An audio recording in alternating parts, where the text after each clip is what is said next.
ভারতবর্ষকে গর্বিত করার সময় চলে এসেছে মিনার্ভার কাছে, বা সেই সুযোগ কিন্তু মিনার্ভা হাতের সামনে একদম পাড়ি দিচ্ছে।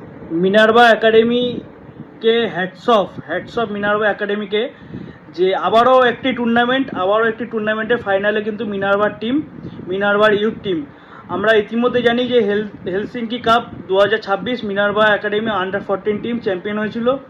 ইতিমধ্যে গতিয়া কাপ 2026, যা ওয়ার্ল্ড ইউথ কাপ 2026, যেটা সুইডেনে অনুষ্ঠিত হচ্ছে, যে সবাই মিলে পার্টিসিপেট করেছে ইউথ টিমগুলো, সেখানে মিনার্ভাও পার্টিসিপেট করেছে। অলরেডি 3-2 গোলে আজকে জিতে গিয়ে আগামী 8ই জুলাই মানে আজকে শনিবার দিন তো ফাইনাল খেলতে নামছে মিনার্ভার একাডেমি ইউথ টিম বা ইয়ং বয়েজ।